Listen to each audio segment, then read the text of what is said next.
Hello again, ladies and gentlemen. This is your nurse, Vaita Nasir. To continue with the lesson of obesity, what we're going to do next is relate common complications to the pathophysiology. So remember, these complications that occur over a long period of time, and I'll be relating them to you. So we have hypertension and stroke, which is due to accumulation of overproduction or overproduced fat cells lining the blood vessels. Now, as the blood vessels get narrow, they pump blood twice they used to. So hence pressure increases, causing hypertension that also can lead to a stroke in the long run. That's the most common complication. The second one I have is osteoarthritis, but particularly that of the knees. The reason why it occurs because the knees, they carry extra weight that causes more stress on your joints and tend to accelerate the onset of osteoarthritis. And the other complication I have is obstructive sleep apnea, which the breathing is interrupted during sleep because the tissue at the back of the throat, it fails to open the airway, or it fails to keep the open airway while a person is asleep, hence the obstructive sleep apnea. And the other one I have is diabetes.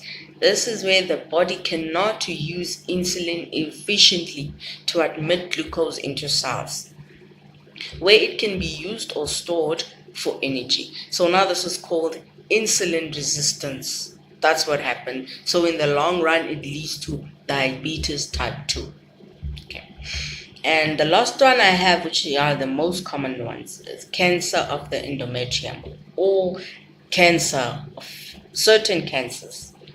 So fat cells, they produce high amount of estrogen, which may promote certain cancers. Okay. Those are the most common complications arising due to obesity. Okay. Moving on to the next one, diagnostic study. So here in the diagnostic study, I've emphasized most on the learning task number 2. But anyway, to continue, what we use here to identify obesity, we use body mass index, which is also known as BMI. So what actually here, this is calculated by gender using weight to height rate. So basically the formula is your weight in kilograms divided by your height in meters, but put in brackets square your height. That gives you the BMI. So I'll just show you a bit of an example that I did here. You see how this one, it goes here. It's height in meters, then you put in brackets the square, and this is your height. So to give you an example of what I just did, this is my weight and this is my height. So this is the number that came about when I times the height or squared the height, and I got 31. And now we're going to go to the classification of this body mass index. Let's see what it says, okay? So in this figure of the handout that I posted, it's figure 39.7. Yes. So according to this figure, I'm moderately obese. Okay. So yes, that was just to give you an example of how to go about calculating the body mass index. And then another diagnostic study: should other therapies fail to reduce the obesity? Now they go to blood test, which is where they test thyroid function test and your cortisol hormone. Now those are blood tests.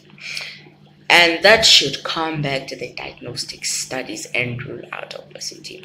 So in the next video, I'll be going about with the nursing care plan of an obese patient. Thank you very much, ladies and gentlemen. See you on the next video.